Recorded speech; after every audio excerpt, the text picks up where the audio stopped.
आप लोगों को पढ़ाया जा रहा था एल्डिहाइड और कीटोनों के बनाने की सामान्य विधियां, यही बता रहे थे। एल्डिहाइड और किसको, कीटोन को, कीटोन बनाने की सामान्य विधियां, यही बताया जा रहा था ना कि एल्डिहाइड और कीटोन बनाया कैसे जाता है। सामान्य विधियों के अंतर्गत दो तीन विधियां हमने आप लोगों को बता दिया था। दो तीन विधियां हमने आप लोगों को बता दिया था कि एल्डिहाइड और कीटोन कैसे बनाया जाता है। एक महत्वपूर्ण दो विधि बताई गई थी, तीसरी विधि बताई जानी थी। तीसरी विधि कौन सी थी? वसा अम्लों के कैल्शियम लवणों के शुष्क आसवन द्वारा, कैल्शियम लवणों के शुष्क आसवन द्वारा, यही विधि बताई जानी है।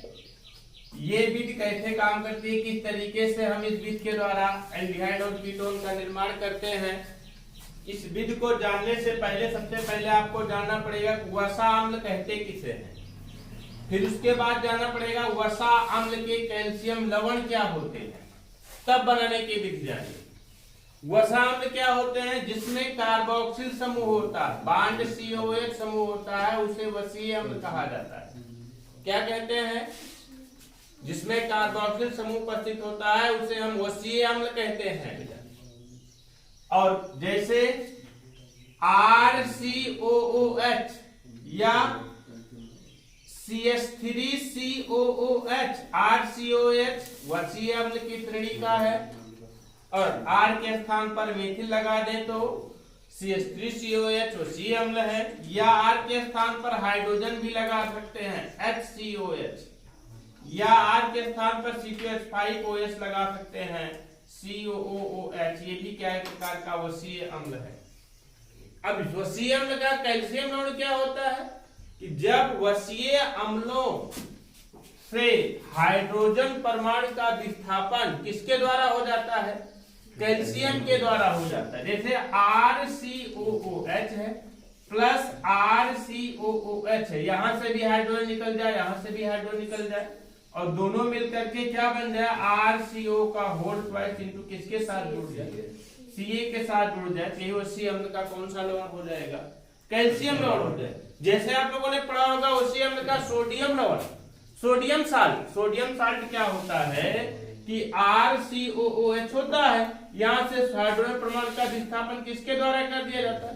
सोडियम के द्वारा कर दिया जाता है, RCOONA हो जाता है, सोडियम साल्ट हो गया। इसी तरीके से पोटेशियम साल्ट होता है, पोटेशियम के द्वारा हाइड्रोजन का विस्थापन कर दिया जाता है, RCOOK क्या हो गया आपका? पोटेशियम साल्ट हो गया, है ना। इसी तरीके से कैल्शियम की वैलेंसी 2 होती है, और 2 होने के कारण RCOO के कितने जुड़ेंगे? यहाँ पर 2 जुड़ेंगे। RCO का होल ट्वाइस इंटू Ca क्या हो जाएगा? इसका कौन सा साल्ट हो जाएगा? कैल्शियम साल्ट हो जाएगा। तो आप लोग पढ़े क्या? वसा अम्ल पढ़े, ये वसा अम्ल है। वसा अम्ल पढ़े और कैल्शियम लवण, वसा अम्ल का कैल्शियम लवण पढ़े, वसा अम्ल का कैल्शियम लवण है ये, वसा अम्ल का कैल्शियम लवण है ये, है ना। अब इन्हीं के शुष्क आसवन से किसकी प्राप्ति की जाएगी? किसकी प्राप्ति करेंगे? एल्डिहाइड और कीटोन की प्राप्ति करेंगे। तो देखिए रिएक्शंस कैसे होती है। देखिए सबसे पहले बनाते क्या है, हम एल्डिहाइड बनाते हैं, उसके बाद हम क्या बनाएंगे? कीटोन बनाएंगे। अब हमें उम्मीद है कि आप लोगों को वसा अम्ल और वसा अम्ल का कैल्शियम लवण समझ में आ गया होगा, है ना। अब देखिए हम बनाते कैसे हैं। सबसे पहले क्या बनाते हैं? हम एल्डिहाइड बनाते हैं। ए नंबर क्या बनाते हैं? हम एल्डिहाइड का निर्माण कैसे करते हैं? एल्डिहाइड कैसे बनाया जाता है? देखिए वसा अम्ल का कैल्शियम लवण मतलब कि क्या? RCOO का होल ट्वाइस इंटू Ca, ये वसा अम्ल का कैल्शियम लवण है। वसा अम्ल के कैल्शियम लवण की क्रिया किसके साथ करा देते हैं? कैल्शियम फॉर्मेट के साथ करा देते हैं, HCOO का होल ट्वाइस इंटू Ca। वसा अम्ल के कैल्शियम लवण की क्रिया कैल्शियम फॉर्मेट के साथ कराते हैं। ऐसा कैल्शियम फॉर्मेट कहां से आया है? आपको पता होना चाहिए। फार्मिक अम्ल होता है HCOH, HCOH फार्मिक अम्ल होता है, यहाँ से हाइड्रोजन परमाणु का विस्थापन, यहाँ से हाइड्रोजन परमाणु का विस्थापन कर दिया जाता है किसके द्वारा, कैल्शियम के द्वारा कर दिया जाता है। तो प्राप्त हो जाता है HCOO का होल ट्वाइस इनटू Ca, ये हो जाता है कैल्शियम फॉर्मेट। और फार्मिक अम्ल पता होना चाहिए, ये कार्बोक्सिलिक श्रेणी का प्रथम सदस्य है। क्या है, कार्बोक्सिलिक श्रेणी का कौन सा सदस्य है, प्रथम सदस्य है, प्रथम सदस्य है ना।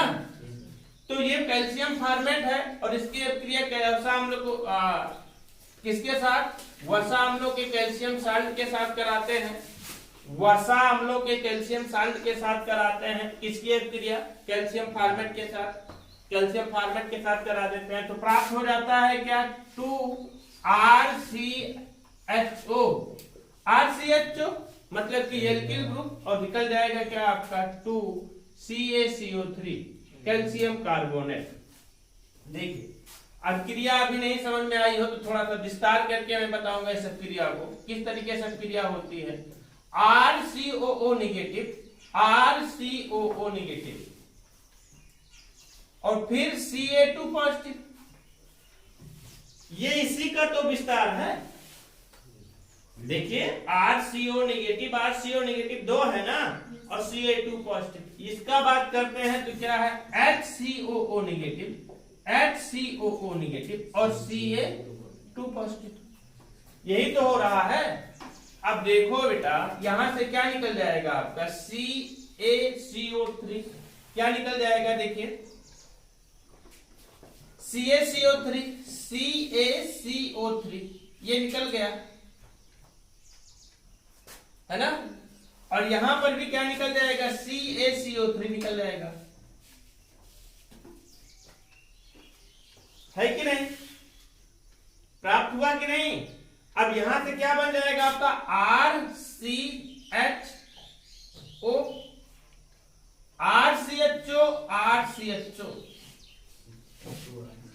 बनेगा क्या आपका 2RCHO, और प्लस क्या बनाया हमने 2CO3 CaCO3 बना कि नहीं आपका, बनेगा क्या आपका 2CaCO3। समझ गए क्रिया की नहीं, समझ गए कि क्रिया की नहीं, समझ गए ना। अब देखिए हम कोई, ये तो था प्रतीकात्मक क्रिया, कोई कंपाउंड थोड़ी ना लिया है हमने, यहाँ पर हमने सिर्फ लिया है वसा अम्लों का कौन सा लवण, कैल्शियम लवण लिया है ना। ये है क्या आपका वसा अम्ल का कौन सा लवण, कैल्शियम लवण, यही तो है। और ये क्या है आपका कैल्शियम फॉर्मेट है ना, कैल्शियम फॉर्मेट है।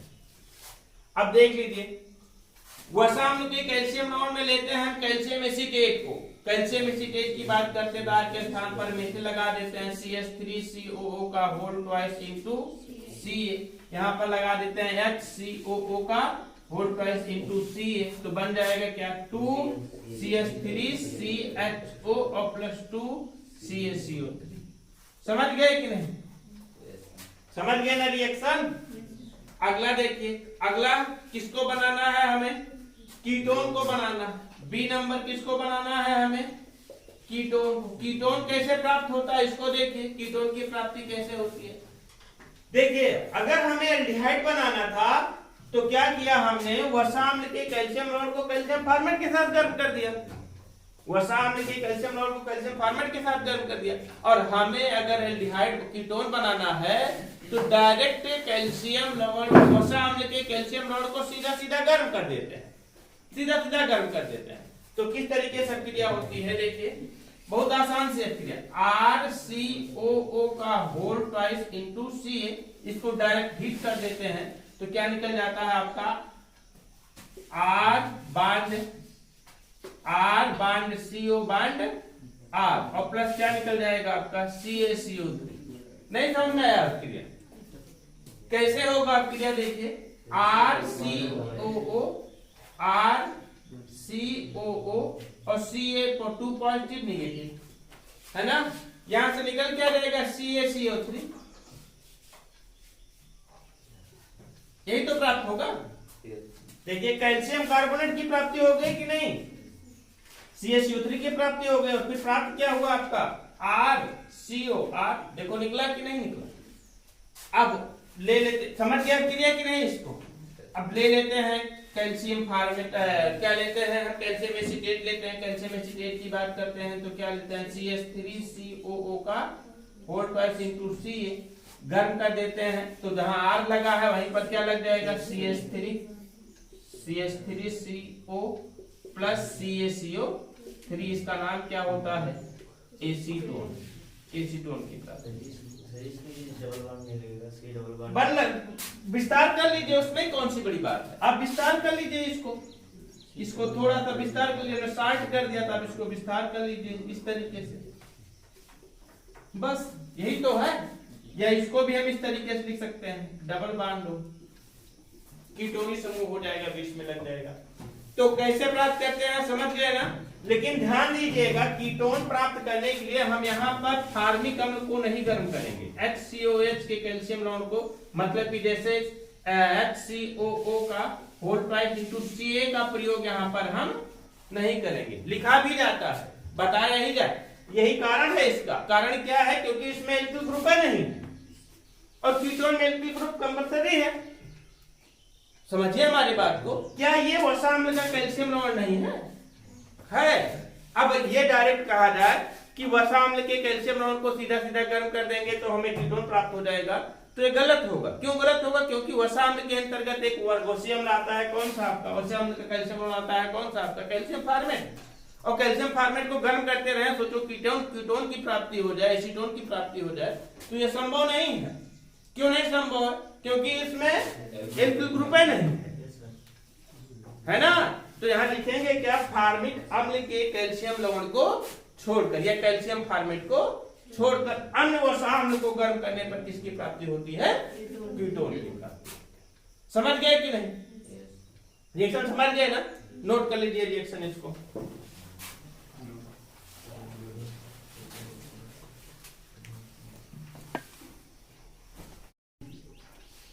हमें उम्मीद है कि ये समझ में आ गया होगा। हमने आप लोगों को पहले बताया वसा अम्ल, फिर बताया वसा अम्ल के कैल्शियम लवण, और फिर उससे हमने बताया एल्डिहाइड और कीटोन बनाने की विधियां। ये समझ में आ गया ना। अगला पढ़ना है आपको सीधा सीधा वसा अम्ल से। इतना जो सब कुछ किए हैं, वसा अम्ल का कैल्शियम साल्ट लिए हैं, वसा फैटी एसिड का कैल्शियम साल्ट जो लिए हैं, वसी अम्ल को फैटी एसिड भी कहते हैं इंग्लिश में ना। तो फैटी एसिड का कैल्शियम साल्ट जो लिए हैं, उसको ना लेकर के यदि हम डायरेक्ट वसा अम्लों से प्राप्त करें, क्या डायरेक्ट वसा अम्लों से क्या प्राप्त करेगा, एल्डिहाइड और कीटोन की प्राप्ति करें, तो भी प्राप्त हो जाता है जी, बहुत आसानी से प्राप्त हो जाता है। कुछ नहीं करना है, कोई भी फैटी एसिड ले लेते हैं, कोई भी फैटी एसिड ले लेते हैं, और इसकी अभिक्रिया फार्मिक एसिड के साथ करा दिया जाता है। फार्मिक एसिड का मतलब HCOOH, फार्मिक एसिड के साथ डायरेक्ट करा दिया जाता है। तो यहां से बन क्या जाएगा, RCHO। ध्यान से समझिएगा, क्या बन जाएगा आपका RCHO, निकल जाएगा RCHO, और प्लस क्या निकल जाएगा CO2, और प्लस क्या निकल जाएगा H और H, और O बन जाएगा आपका H2। है ना आसान? उससे तो कहीं आसान रिएक्शन, फैटी एसिड से बहुत आसानी से प्राप्त हो गया। अब कोई समझ में आ गई रिएक्शन ना। कोई भी फैटी एसिड ले लेते हैं, जैसे हम मान लीजिए ले लेते हैं आपका CH3COOH लेते हैं, एसिटिक एसिड लेते हैं, इसकी अभिक्रिया HCOOH के साथ करा दिया जाता है, तो क्या निकल जाएगा यहाँ से, बहुत आसान से अभिक्रिया CH3CHO प्राप्त हो जाएगा। क्या आपका CH3CH2, और प्लस क्या निकल जाएगा CO2, और प्लस क्या निकल जाएगा H2। प्राप्त हुआ कि नहीं? ये है क्या, एस्टल्डिहाइड ना, नाम तो जानते ही हैं आप लोग, एस्टल्डिहाइड। और ये क्या है, एल्डिहाइड। एल्डिहाइड का समान सूत्र है ना ये, और एल्डिहाइड के अंतर्गत आपका प्राप्त हुआ है क्या, आपका एस्टल्डिहाइड। इसी तरीके से, लेकिन ध्यान दीजिए ये है क्या प्राप्त किए हैं हम, ए नंबर क्या प्राप्त किए हैं हम, यहाँ एल्डिहाइड प्राप्त किए हैं ना, और बी नंबर क्या प्राप्त करेंगे हम, कीटोन। लेकिन ध्यान दीजिएगा ये क्रिया ऐसे नहीं होती है, यह मैग्नस ऑक्साइड होता है जो कि गर्म होता है 300 सेंटीग्रेड टेम्परेचर। मैग्नेस ऑक्साइड उत्प्रेरक पर 300 सेंटीग्रेड ताप पर वसीय अम्ल और फार्मिक अम्ल की वाष्प को प्रवाहित कर देते हैं तो क्या प्राप्त होता है? एल्डिहाइड प्राप्त। इनकी वेपर भेजी जाती, वाष्प भेजी जाती है। यहां पर देखिए एस्टिक अम्ल और फार्मिक अम्ल, एस्टिक अम्ल और फार्मिक अम्ल के वेपर को भेजा जाएगा किस पर? MnO पर 300 सेंटीग्रेड टेम्परेचर पर बदल जाता है किसमें? एल्डिहाइड, एस्टल्डिहाइड में चेंज हो जाता है। इसी तरीके से हम बात करते हैं किसकी? कीटोन बनाने की। कीटोन कैसे प्राप्त करते हैं? बहुत आसान तरीका है कीटोन बनाने का भी, कुछ नहीं है जी। देखिए RCOOH और प्लस RCOOH, फैटी एसिड के दो मॉलिक्यूल्स, फैटी एसिड को हम डायरेक्ट भेज देते हैं किस पर? MnO पर, और जो कि 300 सेंटीग्रेड ताप पर गर्म होता है। यहां से निकल क्या जाएगा आपका? H2O, हाँ, और फिर क्या निकल जाएगा? CO2, और फिर क्या प्राप्त हो जाएगा? RCO, है ना सर? तो बन जाएगा क्या आपका? R bond C bond R double bond O और प्लस क्या? CO2 प्लस क्या? H2O। बहुत आसान है ना। तो कोई भी हम लेते हैं, कोई फैटी एसिड लेते हैं, एक फैटी एसिड हम लेते हैं कौन सा आपका? CH3COOH और प्लस क्या? CH3COOH, यहां से निकल क्या जाएगा आपका? H2O, लेकिन कंडीशंस क्या लगेगी? MnO लगेगा। थोड़ा सा आप लिखते हैं, वैसे भी भद्दा लिखते हैं। MnO लगेगा, 300 सेंटीग्रेड टेम्परेचर लगेगा, है ना। और यहाँ से H2O निकल जाएगा और फिर बन जाएगा क्या आपका? CO2, और प्राप्त क्या हो जाएगा आपका? CH3 bond C bond CH3 double bond O plus CO2 plus H2। तो देखिए अंतर क्या है? एल्डिहाइड की बात करते हैं, कीटोन की बात करते हैं, दोनों में अंतर क्या? एल्डिहाइड यदि हमें प्राप्त करना होगा तो कोई भी फैटी एसिड लेंगे, वसीय अम्ल लेंगे और उसमें मिला देंगे क्या? हम फार्मिक अम्ल मिला करके उसको MnO पर, जो कि 300 सेंटीग्रेड ताप पर गर्म है, लेकिन ध्यान दीजिएगा इसकी वेपर को ना, इसकी वाष्प को 300 सेंटीग्रेड ताप पर गर्म मैग्नेस ऑक्साइड उत्प्रेरक को प्रभावित कर देते हैं तो एल्डिहाइड की प्राप्ति हो जाती है। जैसे एस्टिक अम्ल और फार्मिक अम्ल की वाष्प को 300 सेंटीग्रेड ताप पर गर्म MnO पर प्रभावित कर देते हैं तो एस्टल्डिहाइड का निर्माण होता है। नाम लिख लीजिएगा जी, इसको कहते हैं क्या है? हम एस्टल्डिहाइड। ये क्या है आपका? एस्टल्डिहाइड। इस तरीके से कीटोन की बात करते हैं, कीटोन बनाना होता है तो उसके साथ हम फार्मिक अम्ल को नहीं मिलाते हैं, फार्मिक अम्ल नहीं मिलाते हैं, डायरेक्ट उसको हम क्या कर देते हैं? गर्म कर देते हैं 300 सेंटीग्रेड ताप पर गर्म MnO पर डायरेक्ट भेज देते हैं, किसी के साथ मिलाते नहीं। तो क्या बन जाता है आपका? कीटोन की प्राप्ति हो जाती है, अर्थात एसीटोन, कीटोन की प्राप्ति हो जाती है। एग्जांपल देखिए, जैसे क्या है आपका? एस्टिक अम्ल CH3COH क्या होता है? एस्टिक अम्ल होता है ना। एस्टिक अम्ल की वाष्प को MnO पर 300 सेंटीग्रेड ताप पर प्रभावित कर देते हैं, क्या प्राप्त हो जाता है आपका? एसीटोन की प्राप्ति हो जाती है। इन दोनों विधियों के द्वारा हम बना सकते हैं एल्डिहाइड और कीटोन, इसको नोट कर लीजिए।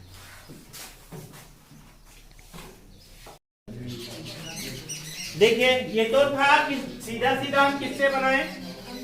वसीय एसिड से बनाए, वसीय अम्ल से एल्डिहाइड और कीटोन का निर्माण करते हैं। एक थोड़ा सा अलग विधि है, अलग प्रोसेस है, उसके बारे में थोड़ा सा जानिए पहले, तब विधि जानिए कि है क्या। एक कंपाउंड के बारे में बताने जा रहा हूँ। हो सकता है आप लोगों को 11th में ये कंपाउंड के बारे में थोड़ा सा चर्चा किया गया होगा, और नहीं भी किया गया होगा तो मुझे उम्मीद है पूरा का पूरा आप लोगों को यहाँ पर बहुत अच्छी तरीके से समझ में आ जाएगा। देखिए एक कंपाउंड होता है एल्कलीडीन डाइहैलाइड, चौथी पांचवी विधि होगी ना, हाँ पांचवी विधि है, शांत रहिए जी। एल्कलीडीन डाइहैलाइड, एल्कलीडीन डाइहैलाइड क्या होता है? ध्यान से समझिए। एल्कलीडीन डाइहैलाइड नाम से स्पष्ट है। एल्कलीडीन, एल्कलीडीन का मतलब क्या? और डाइहैलाइड, डाइहैलाइड का मतलब क्या? पहले इसको जाने दो। हाइड्रोजन के दो परमाणु जुड़े हो, हाइड्रोजन के दो परमाणु जुड़े हो और किस पर? एल्केनो से हाइड्रोजन को विस्थापित करके। जैसे मान लीजिए एक एल्केन है आपका ये CH3 बांड CH3, देख रहे हैं ना, ये है। अब यहां पे क्या हो जाए, ये एल्केन है, एल्केन है कि नहीं है? एल्केन के अंतर्गत महत्वपूर्ण एल्केन कौन सा? एथेन। अब एथेन से क्या हो जाए कि 2 हाइड्रोजन यहां से निकाल दिया जाए, किसके द्वारा? 2 क्लोरीन परमाणु के द्वारा, है ना। तो प्राप्त हो जाएगा क्या आपका? CH3CHCl2। ये एल्किलीडिन डाइहैलाइड्स है। ये एल्किलीडिन डाइहैलाइड्स 2 प्रकार के होते हैं। कैसे 2 प्रकार के होते हैं अभी तुरंत मैं बताता हूं, पहले एग्जांपल थोड़ा सा देख लीजिए। यहाँ पर ये टाइप का तो ये हो गया। अब क्या हो जाए, मान लीजिए एक एल्केन है, यही एल्केन मान लीजिए यहां लिया गया। अब यहां से एक हाइड्रोजन परमाणु का विस्थापन कर दिया जाए यहाँ की क्लोरीन के द्वारा, और यहां से एक हाइड्रोजन परमाणु का विस्थापन कर दिया जाए यहाँ इस क्लोरीन के द्वारा। तो यहाँ पर भी CH2Cl और बांड CH2Cl, इसमें भी तो 2 हाइड्रोजन लगे हुए हैं। क्या ये एल्किलीडिन डाइहैलाइड नहीं है? है। दोनों एल्किलीडिन डाइहैलाइड, ये भी एल्किलीडिन डाइहैलाइड है, ये भी एल्किलीडिन डाइहैलाइड है। तो एल्किलीडिन डाइहैलाइड अभी बताते हैं दोनों का नाम क्या है, दोनों का अलग अलग नाम होता है। अच्छा समझ जाइए, दोनों का नाम समझ जाइए। इसको बोला जाता है जैम डाइहैलाइड, जैम डाइहैलाइड बोला जाता है, और इसको बोला जाता है बिस डाइहैलाइड। बहुत इंपॉर्टेंट चीज, मतलब कि इंटरनल बातें बता रहा हूं मैं। इसको नाम से तो आप लोग जानते हैं कि डाइहैलाइड किसे कहते हैं। डाइहैलाइड को आप लोग जान जाओगे। डाइहैलाइड वो होता है जब एल्केनों में से 2 हाइड्रोजन परमाणु का विस्थापन, दो हाइड्रोजन परमाणु का विस्थापन 2 हाइड्रोजन परमाणु के द्वारा कर दिया जाता है, तो उसे डाइहैलाइड कहा जाता है। जनरली चीज जानते हैं आप लोग, मोनोहैलाइड, डाइहैलाइड, ट्राइहैलाइड, इस तरीके से जानते हैं। मोनोहैलाइड का मतलब जब क्या होता है, जब एल्केनों में से एक हाइड्रोजन परमाणु का विस्थापन एक हाइड्रोजन परमाणु के द्वारा कर दिया जाता है, तो मोनो। और डाई के बारे में बताया था हमने, जब 2 हाइड्रोजन परमाणु का विस्थापन 2 हाइड्रोजन परमाणु के द्वारा किया जाता है, तो वो डाइहैलाइड। और फिर ट्राइहैलाइड के बारे में बताया गया था, जब 3 हाइड्रोजन परमाणु का विस्थापन 3 हाइड्रोजन परमाणु का विस्थापन 3 हाइड्रोजन परमाणु के द्वारा किया जाता है, तो ट्राइहैलाइड प्राप्त होते हैं। इसका जीता जागता एग्जांपल CCl3 क्लोरोफॉर्म, जिससे मुंह बेहोशी होती है ना। ये ट्राइहैलाइड है कि नहीं। लेकिन डाइहैलाइड की बात किया जाए तो डाइहैलाइड्स 2 टाइप्स के होते हैं, 2 प्रकार के होते हैं। कौन कौन से? एक होता है जैम डाइहैलाइड्स, दूसरा होता है कौन सा? बिस डाइहैलाइड।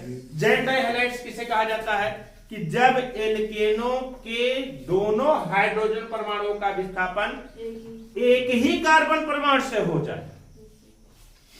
जब एल्केनों के दोनों हाइड्रोजन परमाणु का विस्थापन एक ही कार्बन परमाणु से हो जाता है, और उस कार्बन परमाणु के साथ 2 हाइड्रोजन परमाणु जाकर के जुड़ जाते हैं, तो उसे जैम डाइहैलाइड्स कहा जाता है। और जब एल्केनों में से 2 अलग अलग कार्बन परमाणु से हाइड्रोजन का विस्थापन होता है, और 2 अलग अलग हाइड्रोजन परमाणु जाकर के 2 अलग अलग कार्बन परमाणु पर जुड़ते हैं, जिस प्रकार बोला जाता है बिस डाइहैलाइड बोला जाता है। समझ गए ना? जैम डाइहैलाइड, बिस डाइहैलाइड समझ गए। अब लेकिन यहां पर प्रयोग किसका किया जाएगा? जैम डाइहैलाइड्स का प्रयोग किया जाएगा। अब यही ब्रैकेट में लिखेंगे एल्किलीडिन डाइहैलाइड, और ब्रैकेट में ही क्या लिखेंगे जानते हैं? जैम डाइहैलाइड लिख लेंगे, क्योंकि हम यहाँ पर किससे बनाएंगे? जैम डाइहैलाइड के जलघटन द्वारा। जैम डाइहैलाइड, जैम डाइहैलाइड के जलघटन द्वारा।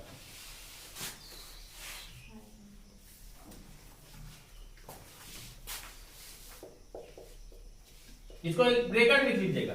जैम हाइलाइड है, जैम डाइहैलाइड, जैम हाइलाइडों के किसके द्वारा? जलघटन द्वारा, जलघटन द्वारा। सबसे पहले बनाएंगे क्या? इससे हम एल्डिहाइड बनाएंगे। ए नंबर लिखेंगे क्या? एल्डिहाइड।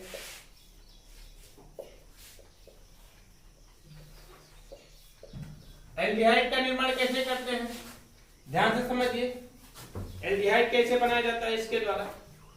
जैम डाइहैलाइड्स के अंतर्गत महत्वपूर्ण हमने बताया एल्किलीडिन डाइक्लोराइड CH3CHCl2। इसका नाम लिख लीजिएगा एथिलीडीन डाइक्लोराइड। इसका नाम क्या होता है? एथिलीडीन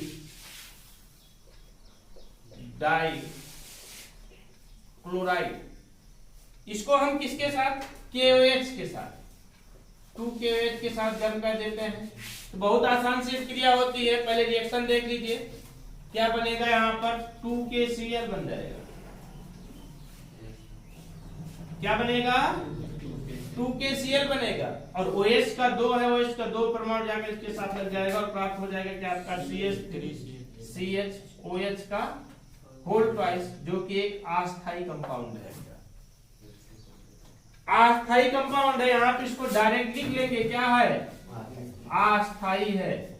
और तुरंत ये अपघटित हो जाता है। अपघटित किस में हो जाता है, देखिए CH3CHO में प्राप्त हो जाएगा CH3CHO प्लस बचा के हाइड्रोजन का 2 ऑक्सीजन का 1 ना H2। समझ गए कि नहीं। और इसी बीच से किसका निर्माण करेंगे, हम कीटोन का निर्माण करेंगे। अंतर क्या है, देखो कैसे आता है। कीटोन कैसे बनाते हैं जानते हैं, कीटोन कैसे बनाते हैं जानते हैं, कुछ नहीं होता जी, 3 कार्बन परमाणु श्रृंखला लेते हैं, CH3 C और CH3, और यहां पर दोनों क्लोरीन परमाणु जुड़ जाता है, बस। अब तक क्लोरीन परमाणु किनारे पर था तो CHO बन गया, यहां पर क्लोरीन परमाणु बीच में था, बीच में है, तो क्या बन जाएगा आपका, कीटोन बन जाएगा। बहुत आसान सा, इसको बोलते हैं आइसोप्रोपिलीन डाइक्लोराइड। इसका नाम होता है क्या आपका, आइसोप्रोपिलीन डाइक्लोराइड। आइसोप्रोपिलीन डाइक्लोराइड, इसको हम किसके साथ हीट करते हैं, 2KOH के साथ हीट करते हैं, तो निकल जाता है क्या आपका 2KCl निकल जाता है, और OH के दोनों परमाणु के साथ जुड़ जाते हैं ना, और दोनों समूह प्राप्त हो जाएगा क्या आपका CH3, फिर COH का होल ट्वाइस, फिर क्या CH3। अब ये क्या है आपका, एक अस्थायी कंपाउंड है, अस्थायी कंपाउंड है, अस्थायी यौगिक है, और यहां से बन जाएगा क्या आपका CH3CO CH3 बनेगा कि नहीं, CH3CO CH3 और प्लस क्या निकल जाएगा आपका H2। समझ गए कि नहीं, समझ गए ना। ये क्या प्राप्त हुआ आपका एसीटोन, ये क्या प्राप्त हुआ आपका एस्टरडिहाइड। समझ गए ना दोनों। अब ध्यान में रखिएगा कि जैन डाइहाइलाइट और बिक्स डाइहाइलाइट किसे कहा जाता है, और यहाँ पर प्रयोग किसका किसका किया जाएगा, जैन डाइहाइलाइट का। नोट कर लीजिए रिएक्शन।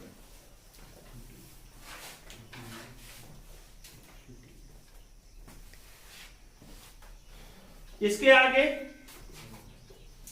आगे कल पढ़ाया जाएगा। अभी बनाने की विधि कंप्लीट नहीं हुई है, बनाने की विधि अभी 4-5 विधियां हैं, कंप्लीट तो होगा भी नहीं, तो कल बताएंगे इसके आगे बनाने की विधियों के अंतर्गत। क्योंकि इसमें एल्डिहाइड और कीटोन दोनों को साथ में लेके चल रहे हैं, इसलिए 2 चैप्टर मान लीजिए एक साथ में चल रहा है, और इसीलिए चल रहा है क्योंकि इसमें फंक्शनल ग्रुप क्या है, सेम है, मतलब कि दोनों में कार्बोक्सिल समूह लगे हुए।